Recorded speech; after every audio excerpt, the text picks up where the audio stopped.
Hadir sebagai penawaran foldable paling premium dari Samsung, Galaxy Z Fold 5 tampil dalam kemasan yang sangat familiar.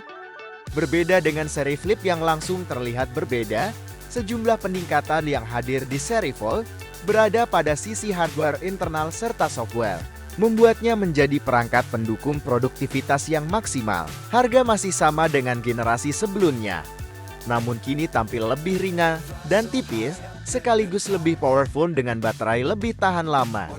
Keunggulan tersebut dihadirkan oleh Galaxy Z Fold 5 lewat pembaruan chipset, sekaligus mekanisme lipatan layarnya yang juga dirancang ulang.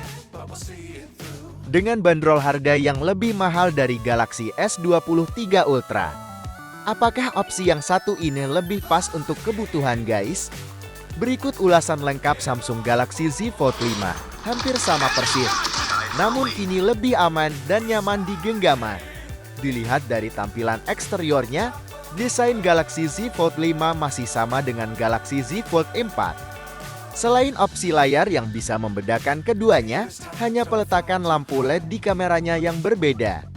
Z Fold 5 di sisi samping, Z Fold 4 ada di bawah ketiga sensor kamera belakang. Namun berat Galaxy Z Fold 5 kini 10 gram lebih ringan, di 153 gram, dan ketebalannya bisa berkurang sekitar 2 mm. Hal tersebut berkat mekanisme lipatan layarnya yang kini tanpa gel, alias sudah bisa menutup rapat.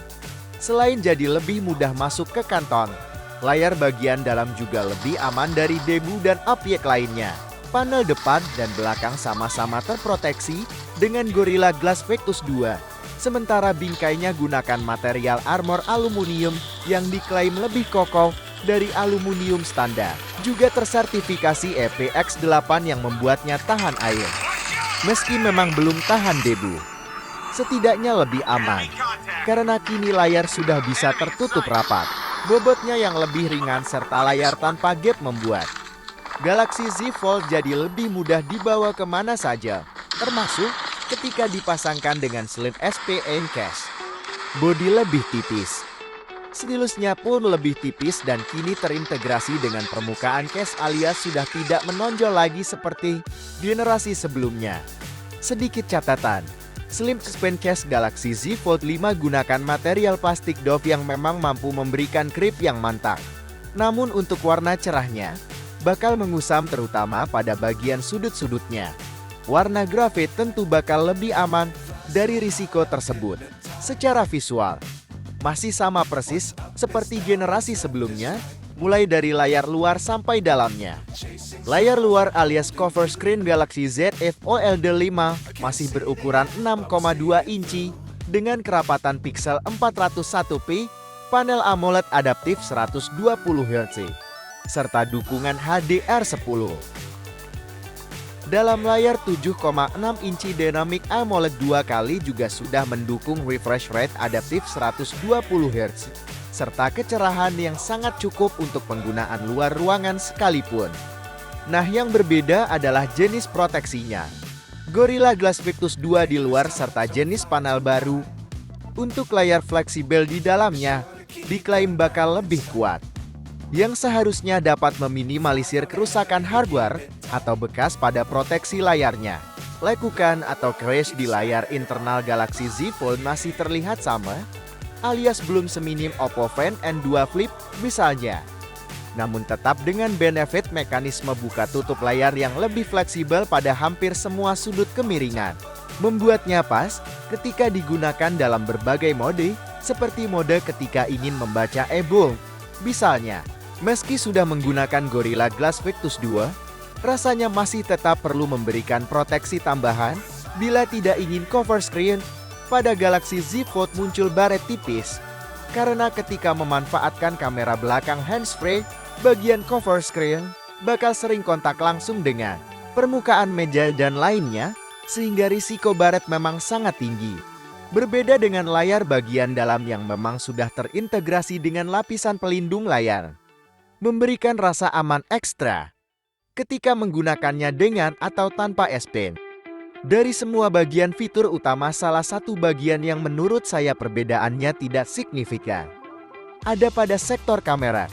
Ya, kamera Galaxy Z Fold memang masih gunakan setting identik dari sebelumnya, di mana kamera depan berjenis punch hole-nya beresolusi 10 megapiksel, sementara di layar bagian dalam terdapat kamera under display 4 megapiksel yang memanfaatkan komputasi software agar hasil lebih tajam.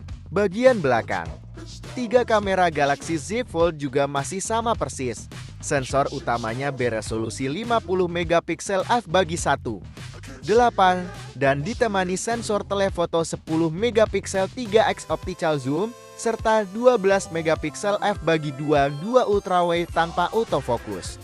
Khusus 2 sensor pertama ditemani dengan OIS, meski Samsung menyebutnya dengan VDES karena gabungkan EIS dalam semua resolusi saat rekam video. Smartphone Samsung memang dikenal dengan kualitas perekaman videonya yang tergolong berkualitas, terutama pada lini flagshipnya. Untuk perekaman video Galaxy Z Fold bisa merekam hingga 8 Kelvin 30 frame per detik pada sensor utama. Sementara 2 sensor lain di belakang dan cover screen bisa sampai 430 frame per detik. Stabilisasi EIS ikut aktif, selain dari OIS pada sensor utama dan telefoto. Seperti biasa, kamu bisa berpindah sensor pada saat perekaman berlangsung.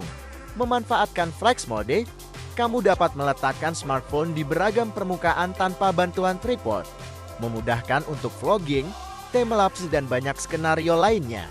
Director SVU juga memberikan opsi untuk ambil POV dari 2 sisi kamera depan dan belakang. Dalam kondisi pencahayaan yang kurang, mode auto FPS bakal menurunkan frame rate untuk membuat video menjadi lebih terang. Namun jika kalian lebih mementingkan FPS video yang stabil, fitur yang aktif secara default ini ada baiknya dimatikan saja. Overall kamera video Galaxy Z Fold cukup memuaskan dan memudahkan dalam pengambilan konten. Samsung benar-benar jago untuk memanfaatkan semua bagian layar besarnya agar bisa menjadi sebuah pendukung produktivitas. Menggunakan One UI 5.1 berbasis Android 13, dihadirkan opsi taskbar yang ada di bagian bawah layar. Samsung Galaxy Z Fold hadir dengan chipset Snapdragon 8 Gen 2 for Galaxy imbuhan terakhir, menandakan bila chip yang digunakan bisa dibilang versi spesial karena punya clock speed pada CPU dan GPU yang lebih kencang. Dipadukan dengan RAM berkapasitas 12 GB dan penyimpanan internal hingga 1 TB sudah tergolong cukup luas untuk membantu kinerja chipset. Dengan One UI khusus yang punya taskbar dan layar lipatnya yang lega, multitasking menggunakan Galaxy Z Fold memang terasa sangat mudah, cepat, dan seamless. Saya hampir tidak pernah merasakan adanya stutter ketika menjalankan lebih dari 2 aplikasi sekalipun. Kapasitas baterainya memang masih sama-sama 4400 mAh. Namun dengan adanya chipset baru, saya bisa menggunakan smartphone ini layaknya smartphone konvensional berbaterai 5000 mAh lainnya, tanpa perlu khawatir harus isi daya sebelum tidur. Yang paling saya sayangkan adalah kecepatan pengisian dayanya yang masih sebatas 25 watt saja atau 15 watt wireless. Dalam waktu 30 menit baru mencapai 50%. Sementara untuk isi daya hingga 100% butuh waktu hampir 90 menit.